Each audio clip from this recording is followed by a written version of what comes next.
So much. I'm always excited to come back to South Dakota and to come back to this part of the state.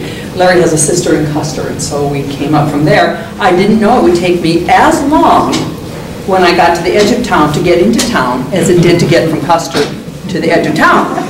And I was a little worried about that, but I'm so excited to be here. Now, I spoke with most of you that you grew up in a small town or around a small town. So if you had to grow up, you might as well have grown up in a small town, is what I always said. I was not encouraging you to grow up, though, because being a grown-up is no fun. Being a kid was fun.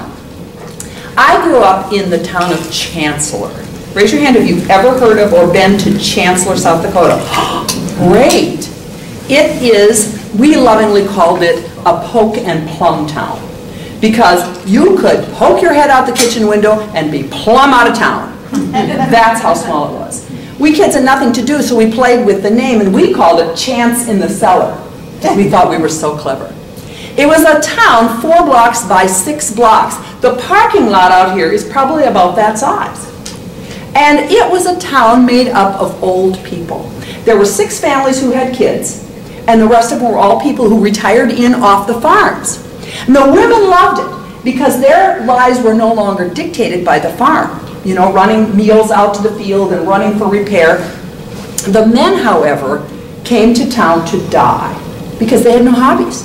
All they knew was farm work, and that was the most fun for them. In fact, those old codgers, and we always called all the old people Grandma and Grandpa, and their last name, out of respect, those old codgers would come downtown, and our main street was 1 block long, both sides, and they would sit under the awning of a business on an old church pew. They'd come after their noon nap, about 1 o'clock, and wait around for the 4 o'clock mail truck. That's what they did. That was their fun. Now, in my family, my parents married late in life, and they promptly had 6 kids. And it was my oldest brother, Bill, and I can always tell when I'm talking to somebody from back home because it's Billy, and then my sister Carolyn, and then my next oldest brother, Bobby, and then me. And I would have been perfectly happy if my parents would have stopped there having children, but they did not know that you should not drink from the same pop bottle.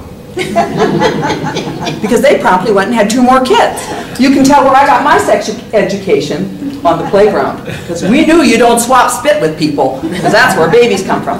So I'd have been happy if my parents stopped there, but no, no, no. They had a brother to replace me, Kenny. My mother was pregnant for the 6th time, and all the aunts and the neighbors and the women in the community, the grandmas, knitted and crocheted and quilted a pink layette set because boy, girl, boy, girl, boy. Obviously, the 6th one was going to be a girl. And when Ronnie was born, almost 13 pounds, my mother said he bawled all the way home from the hospital until they got that pink stuff off of him, and then he was a happy baby. I think it might have had something to do with gestational diabetes, but you see, when you were pregnant there, that wasn't a disease. You didn't go to the doctor like people do now from the moment the child is conceived until, and then they looked at ultrasound to find out the sex of the baby. None of that. This was all a mystery. So my parents had those 6 kids, and we had the run of that town. We could go anywhere we wanted to go as long as we were home when the whistle blew. That was the whistle at the fire station. It was a siren. It blew at 7 in the morning, and every person who had any self-respect at all was up by 7. There were some women who had half a day's work in already by 7 a.m. And then there was the noon whistle, which called you home to dinner. Now, I know you sophisticated people probably have lunch at noon, but no, no, no. We had a big meal. It was dinner. And at supper, the 6 o'clock whistle blew, and you should get home. And if you were still riding your bike all over town, some lady would yell out her kitchen window at you, "Go home! Your mother's waiting supper!" And of course we did. As long as we monitored our lives by the whistle, we were in good shape.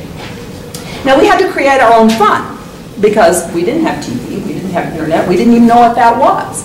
And so what we kids would do is ride our bikes all over town. And the little boys had to stay home, kind of, and then the older kids, they were too cool to ride bikes. But my brother and I, Bobby and I, rode our bikes all over that town. And when we visited our grandma who lived in that town, she would say, "Did you come on the wheel?"